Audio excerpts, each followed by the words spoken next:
Jones, mi compañera Yanina, mi compañera Jessica, mi persona, Nelson Villamizar. En la tarde de hoy vamos a hacer un conversatorio relativo a lo que es el amparo constitucional, ¿okay? Y todo lo que trae como consecuencia el amparo constitucional. Inicialmente podemos decir que el amparo constitucional es un derecho que tiene todo ciudadano de poder acudir a un tribunal para efecto de ver garantizados sus derechos y garantías constitucionales. No solamente los derechos y garantías constitucionales, sino cualquier derecho que sea susceptible de protección. Entonces, básicamente el amparo constitucional es ese derecho que tenemos todos los ciudadanos de poder asistir a un tribunal para invocar pues ese amparo en caso de que nuestros derechos y garantías hayan sido vulnerados. O incluso cuando se sospeche que vayan a ser vulnerados, podemos asistir a un tribunal. Entonces, más la palabra al compañero Johnny. Sí, gracias Nelson. Efectivamente, el tema de hoy tiene que ver justamente, como venía diciendo Nelson, ese amparo que constitucionalmente se expresa a los fines inmediatos, como es en el caso de la persona. Y por supuesto, dentro del amparo de protección constitucionalmente tenemos lo que es el habeas corpus. Esta institución jurídica como tal se desarrolla como un proceso de protección a la persona humana. Históricamente sabemos que el habeas corpus como tal no aparece institucionalizado a nivel mundial con grandes datos como tal, pero sí hay un ejemplo muy puntual en los romanos, en la época antigua. Ellos hicieron uso de este recurso por la necesidad de proteger el cuerpo presente, es decir, defender la integridad humana de la persona como tal.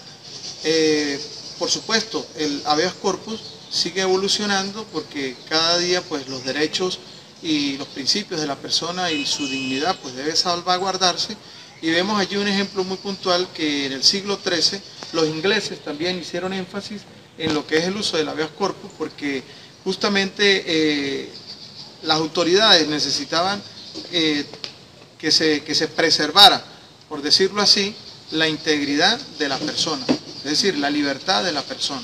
Ahora bien, nosotros aquí en Venezuela, gracias a nuestra Constitución, nosotros gozamos de este beneficio. Ya lo decía anteriormente, que es un proceso como tal, donde durante el episodio que pueda vivir cada persona en cuanto a su situación de libertad o privativa de libertad, tiene derecho a la activación de este habeas corpus, que posteriormente pues la compañera Yanina nos va a conversar y nos va a explicar un poco sobre esto. Bien, como dice mi compañero Jones, en el mismo orden de ideas, es una institución jurídica que evita sanciones y detenciones arbitrarias como tal, lo que es el habeas corpus, ¿okay? Dándole la facultad al ciudadano de, en su debida defensa, no se le vulneren los derechos como tal, ¿okay? Eso está articulado en el artículo 27 de la Constitución de nuestro Estado, de nuestro país, y allí nos hace hincapié de que toda persona tiene derecho a la defensa, tiene derecho a que se le presente documentos, se le presente antes de hacerse su detención, se le presente un documento, se le presente el aval donde realmente va a pasar por ese proceso penal, ¿okay? Además de ello, el habeas corpus nos establece que la persona tiene derecho a ser enjuiciada bajo su debida normativa, lo que contempla el artículo 27 como principio. Los jueces naturales. O los jueces naturales, correcto. Es importante también explicar allí que, como venía diciendo Yanina, que el habeas corpus tiene un fin preventivo. Es decir, que durante ese proceso la persona tiene derecho a esa activación, es decir, de prever todas las condiciones necesarias y respectivas para que se le restituya pues la libertad como tal. Es decir, en principio el habeas corpus reza como tal la protección de la persona, es decir, del cuerpo presente. La compañera Jessica. Buenas tardes. Para seguir hablando un poco más sobre los recursos que tenemos para ejercer nuestros derechos, tenemos también el habeas data, que es una institución jurídica venezolana constitucional, perdón, es una institución jurídica constitucional que está en nuestro sistema normativo a partir de la promulgación de la Constitución Bolivariana de Venezuela de 1999. Ella constituye lo que llaman los expertos en la materia el denominado derecho humano de tercera generación.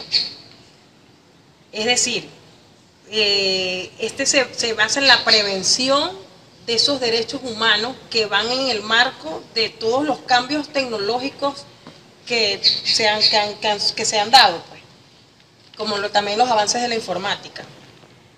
En cuanto a los datos de identificación y otros datos referentes a los ciudadanos. A raíz de esta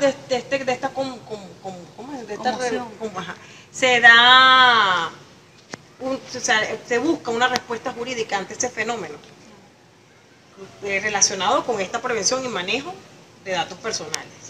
En el artículo 28 de la Constitución Bolivariana de Venezuela establece que toda persona tiene derecho a conocer la información y datos que sobre sí misma y sobre sus bienes consten en los registros oficiales o privados, salvo a los establecimientos de la ley.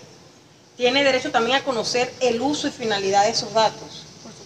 Tiene también el derecho de ir a un órgano competente o un tribunal competente para su rectificación, modificación o eliminación, en este caso si esos datos son erróneos o van en contra de sus derechos. Hay algo muy importante que se refiere a cómo opera el derecho de amparo. Y ese indiscutiblemente, inexorablemente tiene que no es un procedimiento que viene de oficio. El tribunal no puede actuar de oficio en este caso. Tiene que ser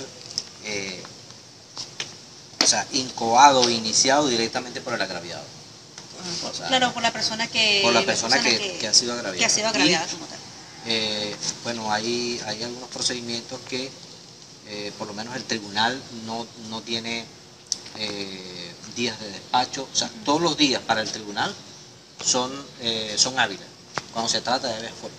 Y el tribunal debe como tal darle prioridad al derecho de amparo sobre cualquier otra actividad.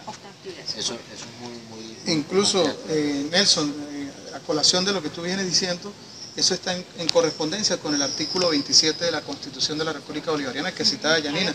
Es decir, que así el Estado venezolano esté en estado de excepción o esté en una situación de restricción de las garantías como tal, el habeas corpus y el habeas data pues no se paraliza, continúa y sigue su curso en su respectivo proceso. No se paraliza.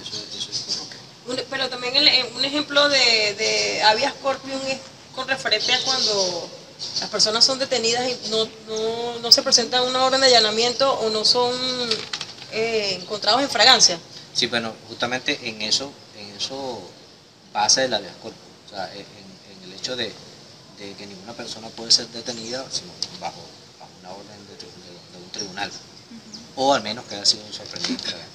Si no ha sido así el procedimiento de detención, entonces la persona puede ajustarse en este supuesto del habeas corpus. En este caso, en atención a lo que dice la compañera Yesky también, es importante la sentencia 113 del TCJ del año 2000 en la colación de esta situación. Es decir, cuando existe este tipo de lagunas o este tipo de laxus que no se toman las debidas disposiciones legales a favor o en contra de esa persona, el Tribunal Supremo de Justicia sacó una sentencia donde el respectivo juez debe tomar como decisión la activación de ese habeas corpus como tal, ¿no? La verdad concuerdo con cada una de las participaciones y bueno, acá lo que hemos dado es un preámbulo a una aproximación de lo que es el amparo en nuestro país, de acuerdo pues obviamente a nuestra Constitución. Y siguiendo pues los lineamientos tanto donde se estructura tanto habeas data como habeas corpus. Bueno, efectivamente, yo espero que esta disertación haya servido para ahondar un poco más los conocimientos acerca de lo que es el derecho a amparo, el habeas corpus y el habeas data, y que haya cumplido con las expectativas para las cuales fue realizada. Fue solicitada la actividad. Bueno, Muchas gracias. Muchas gracias. Muchas Buenas gracias. tardes.